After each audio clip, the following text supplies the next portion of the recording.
Assalamualaikum warahmatullahi wabarakatuh. Kami dari kelompok 1 akan menyampaikan laporan PPL 2 kami di SD Negeri 1 Rasojaya. Perkenalkan, nama saya Muhammad Supianto. Saya Diana Walida. Saya Sri Kusniati. Saya Siti Fauzia. Saya Khalifah Mulyana. Yang mana kami akan melaporkan hasil kinerja kami selama PPL 2 di SD Negeri 1 Rasojaya, yang mana akan disampaikan oleh rekan-rekan kami. Baiklah, untuk isi bagian dari bab 1 yaitu pendahuluan. Di sini ada latar belakang, tujuan PPL 2 dan manfaat PPL 2. Untuk bagian latar belakang,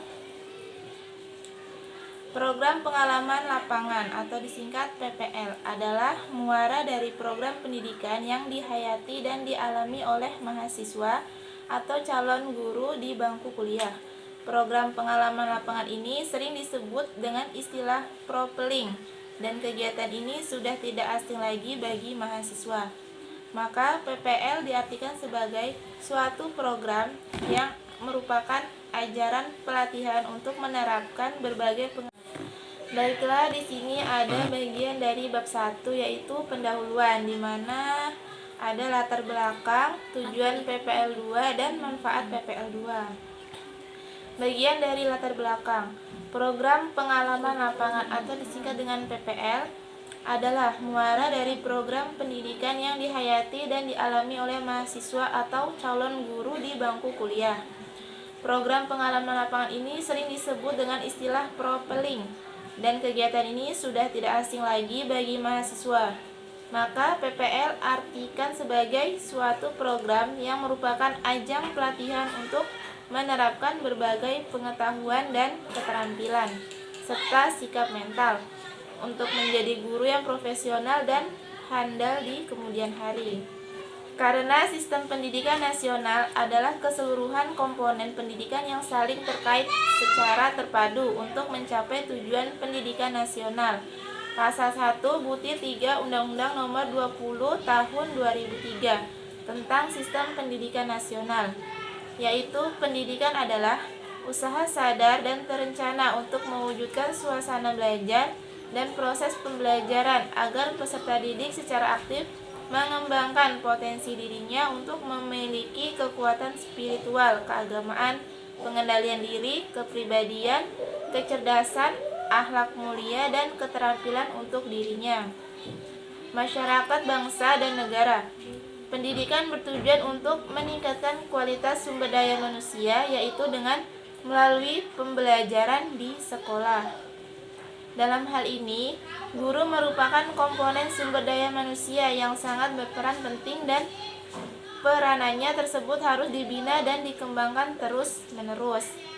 Oleh karena itu, khususnya bagi mahasiswa S1 pendidikan, kegiatan ini sangatlah bermanfaat, karena dengan kegiatan PPL ini, mahasiswa akan mendapatkan bekal awal berupa pengalaman atau pengetahuan secara langsung. Sehingga dengan bekal ini diharapkan mahasiswa khususnya Universitas Nahdlatul Ulama Kalimantan Barat memiliki kesiapan fisik maupun mental dalam mengikuti program selanjutnya seperti micro teaching dan PPL di sekolah nanti. Sehingga dengan bekal ini diharapkan mahasiswa khususnya Universitas Nahdlatul Ulama Kalimantan Barat memiliki kesiapan fisik maupun mental dalam mengikuti program selanjutnya seperti micro teaching dan PPL di sekolah nanti, sehingga menjadi guru yang profesional untuk memajukan pendidikan di Indonesia. Kemudian selanjutnya di sini ada tujuan PPL 2. Tujuan dari PPL 2 adalah untuk melatih mahasiswa atau calon guru agar memiliki kemampuan memperagakan kinerja dalam situasi nyata dalam kegiatan belajar mengajar maupun tugas-tugas keguruan lainnya. Secara khusus, tujuan PPL adalah mengenal lingkungan fisik dan non-fisik, administratif, akademik, dan sosial psikologis sekolah, memiliki penguasaan berbagai keterampilan dasar mengajar, menerapkan berbagai kemampuan profesional keguruan secara untuk dan terpadu dalam situasi nyata, mengembangkan kompetensi pembelajaran bidang studi yang menjadi spesialisasinya. Selanjutnya ada manfaat PPL 2. PPL 2 membawa manfaat diantaranya untuk mahasiswa, sekolah, dan perguruan tinggi. Kegiatannya apabila diperinci adalah sebagai berikut. Yang A, bagi mahasiswa, yakni memperdalam pengertian dan penghayatan mahasiswa tentang proses pendidikan di sekolah. Yang B, bagi sekolah, yakni memperoleh kesempatan untuk ikut andil dalam menyiapkan calon guru atau tenaga kependidikan yang kompeten. Dan yang C, bagi perguruan, yakni memperoleh umpan balik dari pengalaman mahasiswa praktikan di sekolah sehingga kurikulum materi kuliah dan pengembangan iptek dapat lebih disesuaikan dengan tuntutan masyarakat pada umumnya dan perkembangan pendidikan khususnya.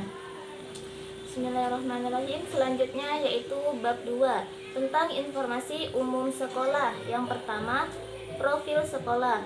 Nama sekolah SD Negeri 1 Rasaujaya, NPSN 30101589, NSS 101130215001. Berakreditasi A, SK pendirian pada 30 Maret 1972, kode sekolah UN 001. Alamat sekolah berada di Jalan Pendidikan Nomor 3, Desa Rasaujaya 1, Kecamatan Rasaujaya. Alamat email sdn01rasaujaya1@gmail.com. Nama kepala sekolah Bapak Mujiono SPD SD MM dengan nomor NIP 196705119992031012. Nomor HP kepala sekolah 081348859991. Sekolah tersebut menggunakan kurikulum yang kelas 1 dan kelas 4 menggunakan implementasi kurikulum merdeka, sedangkan kelas 2, kelas 3, kelas 5, dan kelas 6 menggunakan kurikulum K13. Waktu pelaksanaannya yaitu pada waktu pagi hari. Luas tanah 19.485 meter persegi. Kemudian jumlah siswa pada tahun pelajaran 2022-2023, kelas 1 berjumlah 51 siswa-siswi, kelas 2 berjumlah 49 siswa-siswi, kelas 3 berjumlah 36 siswa-siswi, kelas 4 berjumlah 53 siswa-siswi, kelas 5 berjumlah 58 siswa-siswi, dan kelas 6 berjumlah 53 siswa-siswi. Jadi keseluruhan jumlah siswa pada tahun ajaran 2022-2023 berjumlah 300 siswa-siswi. Selanjutnya yang kedua yaitu tentang visi, misi, dan tujuan Sekolah Dasar Negeri 1 Rasaujaya. Setiap lembaga pendidikan, baik itu formal maupun non-formal, pasti mempunyai visi, misi, tujuan, dan program lembaga tersebut. Begitu pula dengan Sekolah Dasar Negeri 1 Rasaujaya juga mempunyai visi, misi, dan tujuan, dan juga program.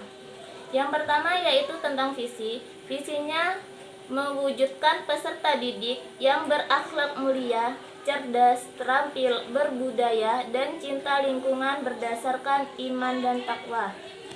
Yang kedua, misi.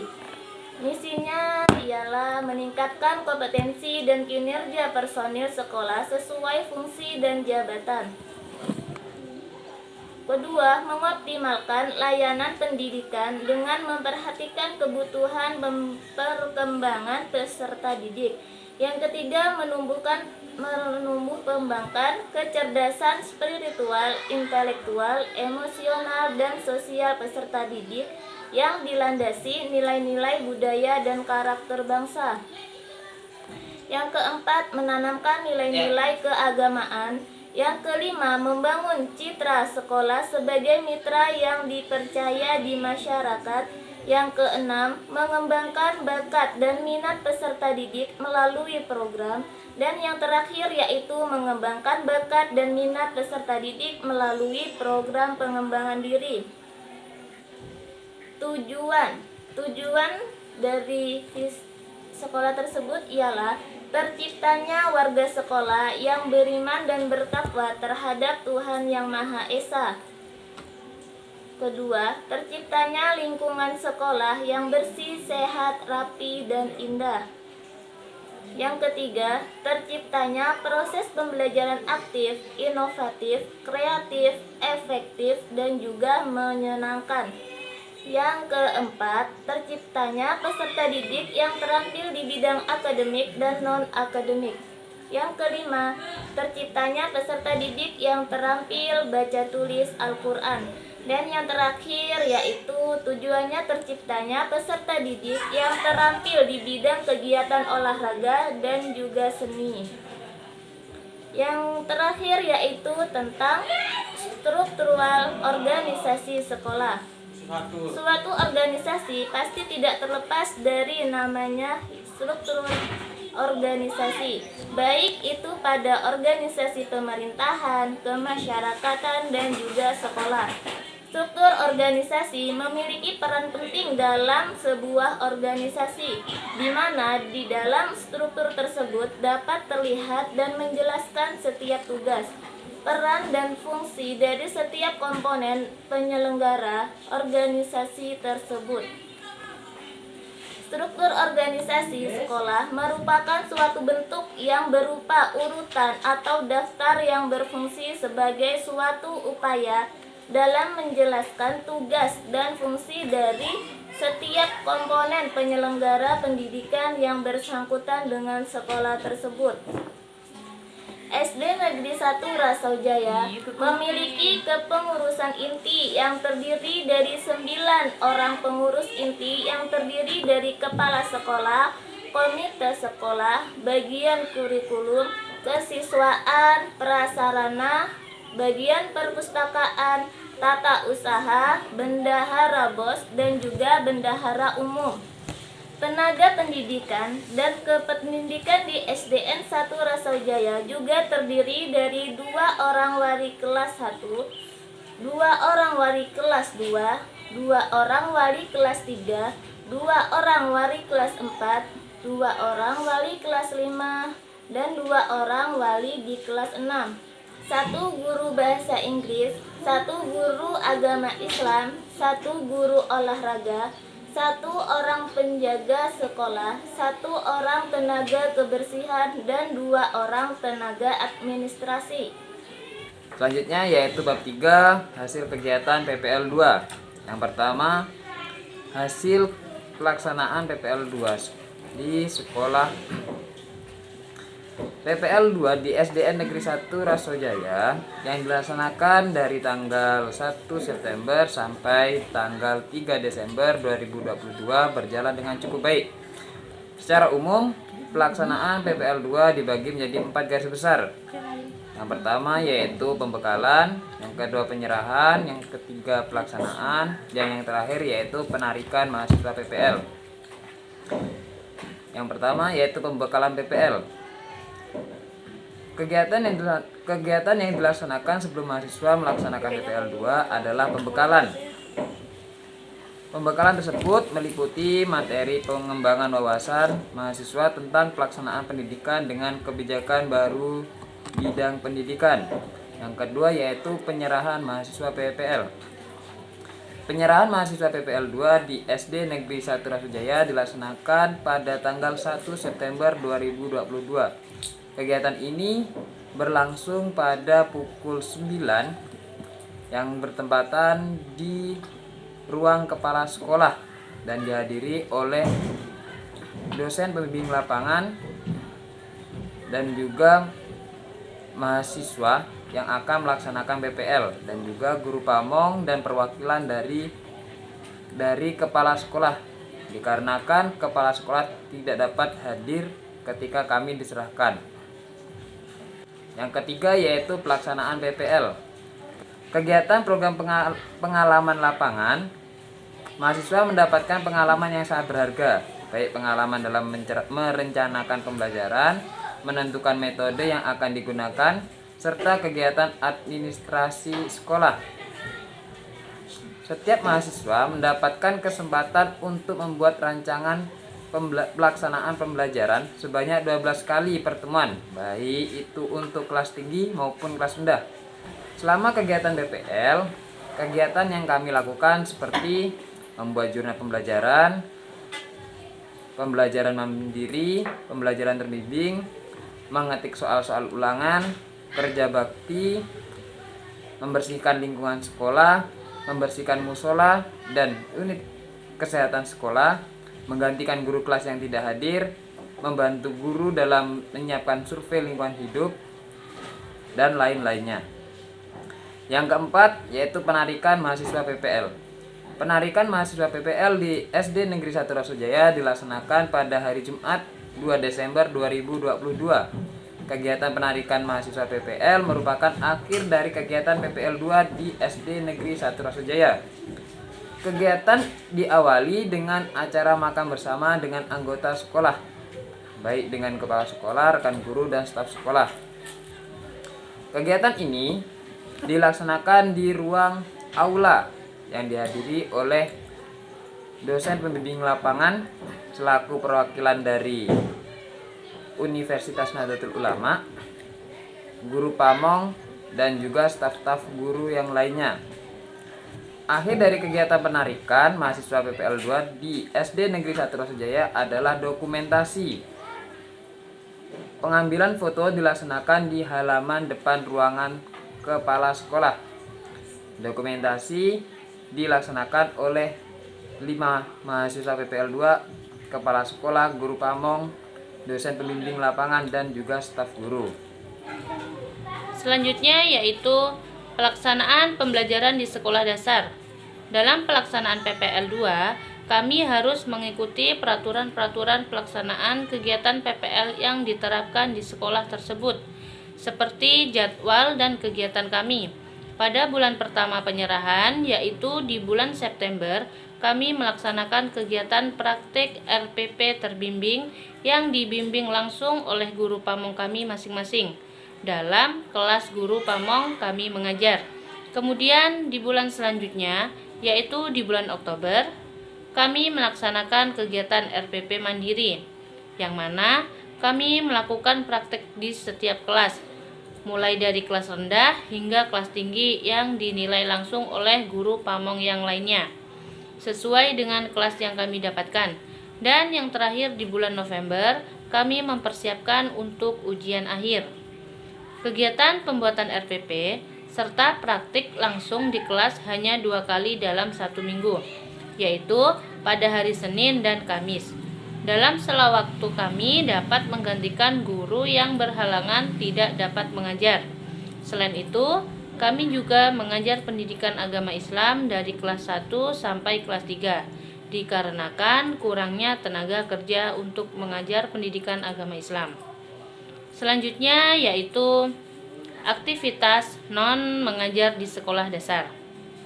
Mayoritas siswa-siswi di sekolah tersebut beragama Islam. Jadi, adanya musola di sekolah, kami memanfaatkan dengan mengadakan sholat zuhur berjamaah di setiap kelas. Kemudian, ketika adanya waktu luang tidak mengajar, kami mencoba mencari kegiatan lain seperti membersihkan unit kesehatan sekolah, yaitu UKS, merapikan perpustakaan, membersihkan musola, serta membersihkan halaman sekolah. Selanjutnya, yaitu kendala-kendala yang dihadapi. Pengalaman berharga yang kami dapatkan selama menjalankan kegiatan PPL 2 di Sekolah Dasar Negeri 1 Rasojaya tentu tidak lepas dari berbagai halangan atau kendala.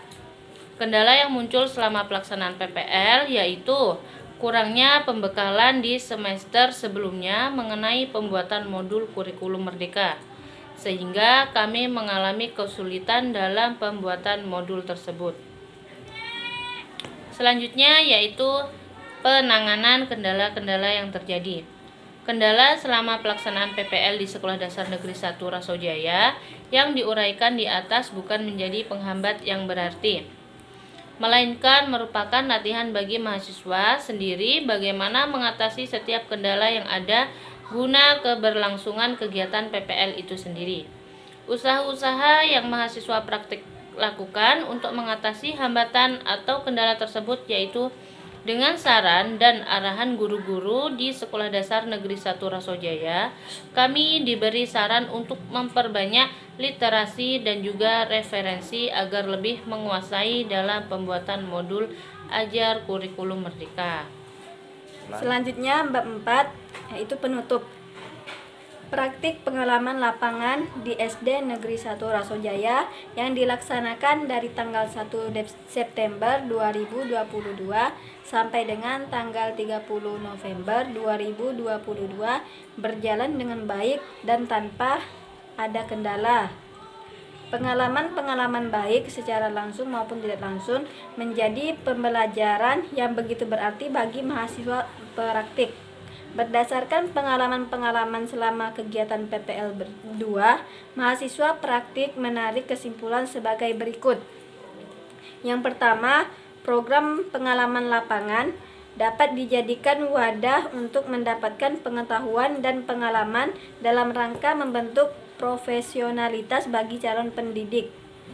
Yang kedua, mahasiswa memperoleh pengetahuan tentang manajemen administrasi sekolah dan terlibat aktif dalam menyiapkan segala bentuk administrasi sekolah yang diperlukan.